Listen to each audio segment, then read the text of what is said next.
Hello everyone, welcome again to my YouTube channel Omnan Chemistry, and today we are going to discuss about a topic which is very important for practical purpose.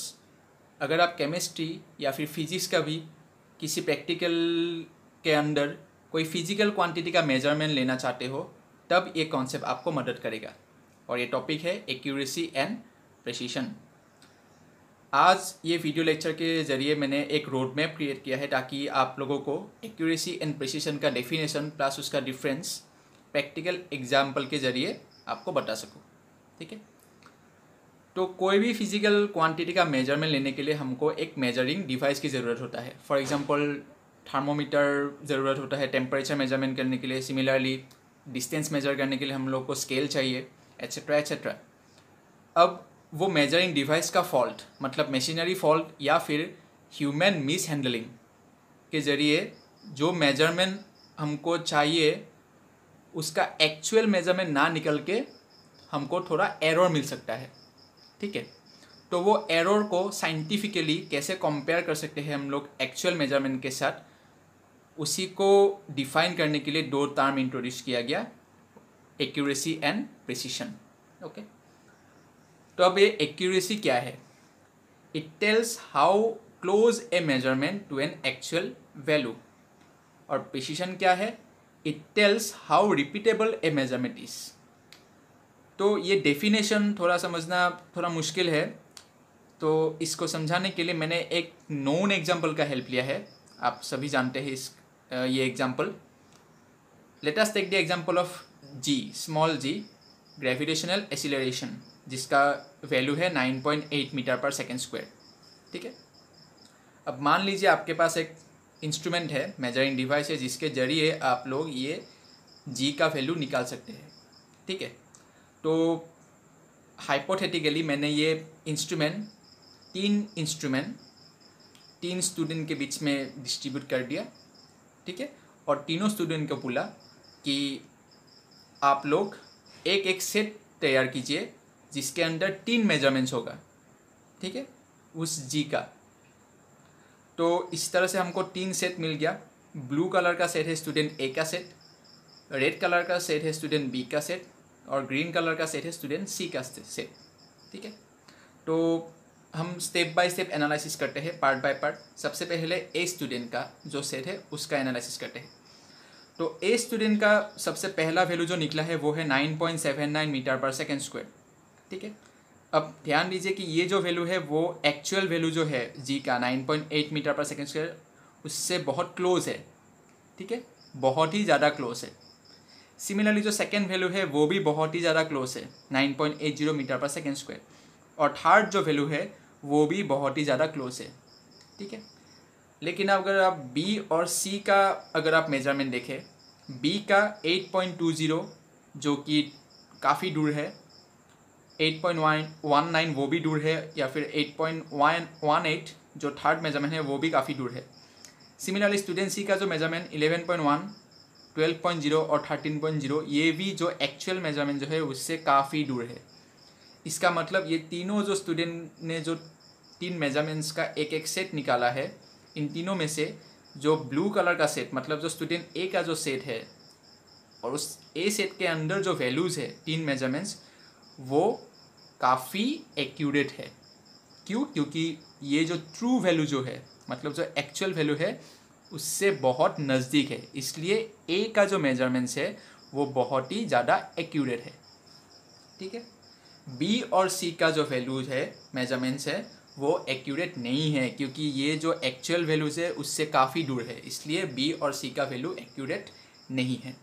तो accuracy आप लोगों को समझ में आ गया। अभी जो true value मतलब जो एक्चुअल वैल्यू के ज़्यादा नज़दीक होगा वो ज़्यादा एक्यूरेट होगा। तो ए का वैल्यू ज़्यादा एक्यूरेट है, बी और सी का एक्यूरेट नहीं है। अब दूसरा जो टर्म है प्रिसीशन।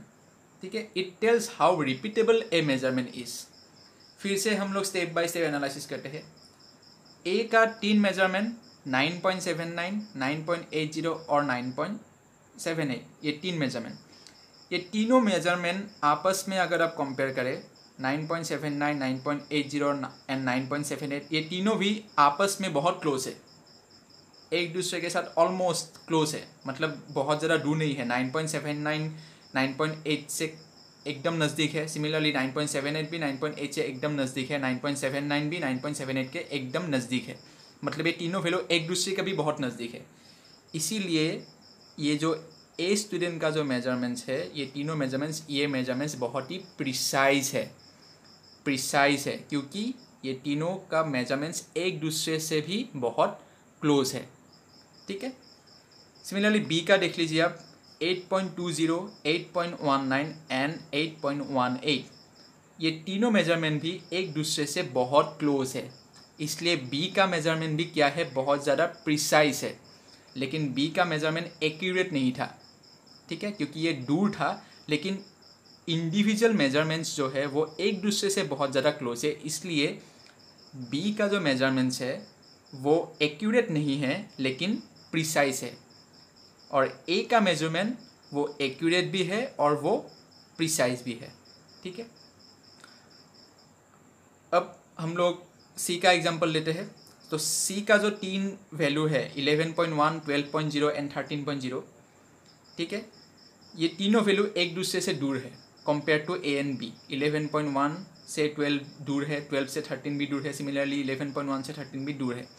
तो ये सी का जो सेट है मेजरमेंट्स का, ये प्रिसाइज नहीं है। मोreover ये जो तीन जो वैल्यू है वो एक्चुअल वैल्यू जो है 9.8 मीटर पर सेकेंड स्क्वायर उससे भी दूर है। इसका मतलब सी का जो मेजरमेंट्स है वो एक्यूरेट भी नहीं है और प्रिसाइज भी नहीं है। ठीक है।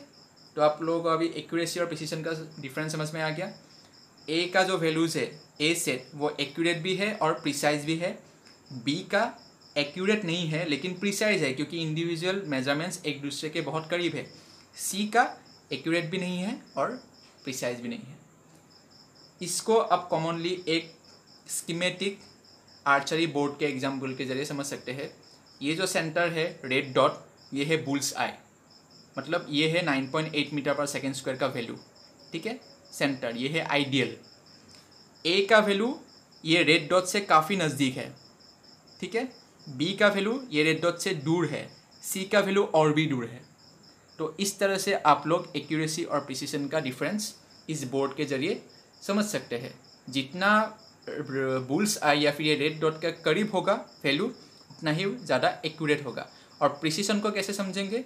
मान लीजिए कि आपके पास 3 एरो है, तीनों एरो आपने ये रेड कलर का सर्कल के अंदर ही फेंक दिया।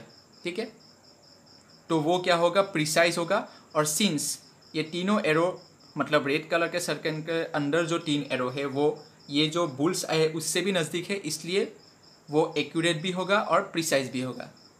अगर आप तीनों एरो ब्लू कलर के रिंग के अंदर डाल दे या फिर पॉइंट करें तो वो प्रिसाइज ज़रूर होगा क्योंकि वो एक ही सर्कल के अंदर गिरा है, लेकिन एक्यूरेट नहीं होगा। क्यों? क्योंकि वो बुल्स आई से दूर है।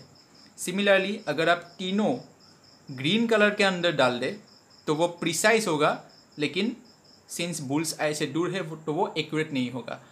अब अगर आपने तीनों एरो, एक एरो आपने ब्लू में दिया, एक एरो आपने ग्रीन में पॉइंट किया और एक एरो आपने ब्लैक कलर के ये सर्कल में पॉइंट किया, तो क्या होगा? सबसे पहले ये जो बुल्स आई है, तीनों एरो बुल्स आई से दूर है, इसका मतलब वो एक्यूरेट नहीं होगा। मोरोवर ये जो इंडिविजुअल सर्कल है, ये इंडिविजुअल सर्कल एक दूसरे से दूर है।